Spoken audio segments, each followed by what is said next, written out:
Bwana Yesu apewe sifa. Mtu wa Mungu unanisikiliza, karibu sana katika chaneli yetu pendwa ya Apostle Katambi. Ni chaneli inayotupa maarifa ya neno la Mungu, ni chaneli inayotufundisha namna kufanikiwa katika ulimwengu wa roho. Leo nitakuwa na ujumbe ambao, kwa nini unaota ndoto hauna viatu? Nitatoa tafasiri ya kwa nini unaota ndoto hauna viatu. Kama ni mara yako ya kwanza kuingia kwenye chaneli yetu hii pendwa, ninakukaribisha sana, karibu sana. Jisikie kuwa mwanafamilia wa chaneli hii, na ili uwe wa kwanza kupata masomo yetu tunayotuma na tunayoandaa vipindi vyetu, subscribe chaneli hii, weka comment yako hapo chini. Tunatii sana ushauri wako, na Mungu akubariki katika jina la Yesu aliye hai. Amen.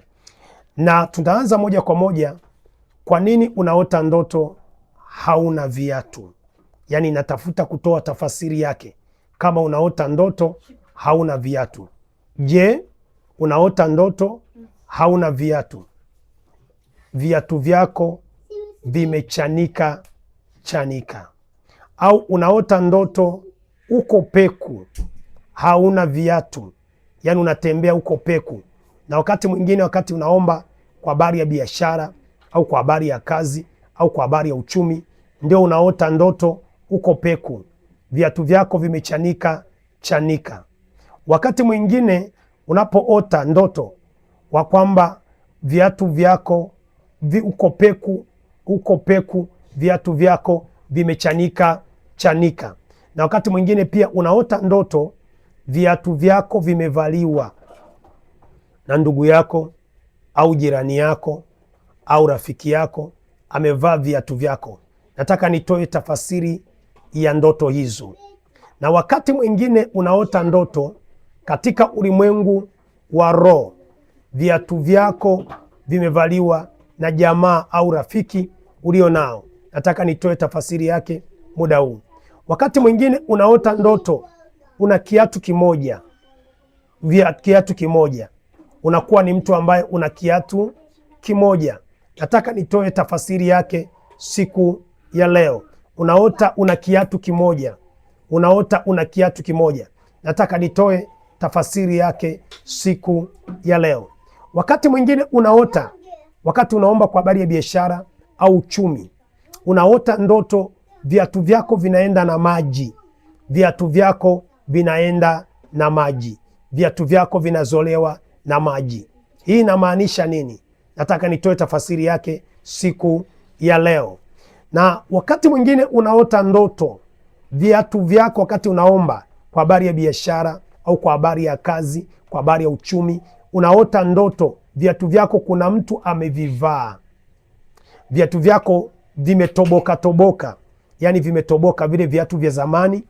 Unaota viatu ambao ushavinunua muda mwingi, ushakuwa navyo muda mwingi, unaota vimetoboka, vimeharibika viatu vyako. Hii ni shida katika ulimwengu wa roho. Na wakati mwingine pia unaota viatu vyako viko ambapo vimejaa miba.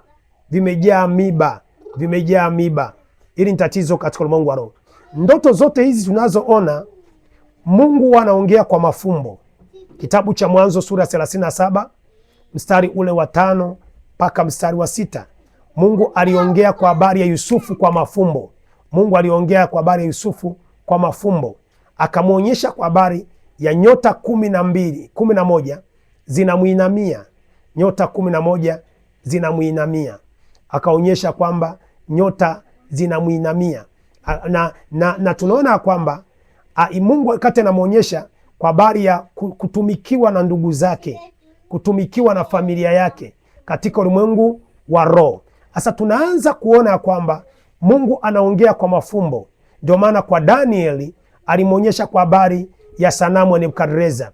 Akaonyesha ile sanamu, juu ni chuma, chini katikati ni udongo, akawa anaonyesha ina shaba. Maana yake Mungu anaongea kwa mafumbo. Kwa unapoota ndoto kwamba una viatu, kwamba viatu vyako vimevaliwa, viatu vyako vimechukuliwa na jirani yako, na hasa wakati unapoomba kwa habari ya uchumi au mafanikio, ndio unaonyeshwa viatu vyako havipo, vimevaliwa na jirani yako au ndugu yako au rafiki yako. Ni ishara gani hii ulimwengu wa roho? Ni ishara gani katika ulimwengu wa roho? Unaonyeshwa umiliki wako wa kiroho umeibiwa, umiliki wako wa kiroho umeondolewa, umiliki wako wa kiroho umeibiwa. Kwa hiyo unapoota ndoto hauna viatu, unapoota ndoto viatu vyako vimevaliwa na jirani yako, rafiki yako, ndugu yako, wameteka umiliki wako katika ulimwengu wa roho. Ile nguvu ya mafanikio kwenye miguu yako imetekwa katika ulimwengu wa roho. Nasema mtumishi, unaongea nini? Yoshua sura ya 1 mstari wa 3. Yoshua sura ya 1 mstari wa 3. Maandiko yanazungumza wazi, yanasema kwamba kwa habari, Mungu anamwambia Joshua, zitakapokanyaga nyayo za miguu yenu nimewapa na kutawala na kumiliki. Maana yake unamilikishwa kupitia na nguvu iliyopo kwenye miguu yako ya umiliki wa rohoni katika miguu yako. Kwa unapoota ndoto mara nyingi hauna viatu. Unapoota ndoto mara nyingi viatu vyako vimetoboka toboka. Unapoota ndoto mara nyingi viatu vyako vina miba. Unapoota ndoto hauna viatu. Unapoota ndoto mara nyingi viatu vyako una kiatu kimoja au hauna kiatu, au viatu vyako kuna mtu anavyo. Umiliki wako amechukua. Umiliki wako amechukua. Tutakuwa na maombi maalum ya kurejesha umiliki wako wa rohoni. Tutakuwa na maombi maalum ya kurejesha umiliki wako wa rohoni kwenye chaneli hii ya Apostle Katambi. Unaweza, ili upate maombi hayo kwa muda mwafaka kupitia mtandao huu, unaweza ukasubscribe channel hii, subscribe channel hii, subscribe channel hii, ili uwe wa kwanza kupata maombi hayo, ili uwe wa kwanza kupata maombi hayo. Tutaomba nayo kwa njia ya mtandao, ulio Tanzania na hata ulio nje ya Tanzania tunaweza kuomba na wewe. Mungu akubariki, Mungu akuzidishie katika jina la Yesu aliye hai. Endelea kuwa karibu nasi kupitia channel hii. Unaweza kushare video hii kwa watu mbalimbali. Mungu akubariki sana katika jina la Yesu aliye hai. Amen.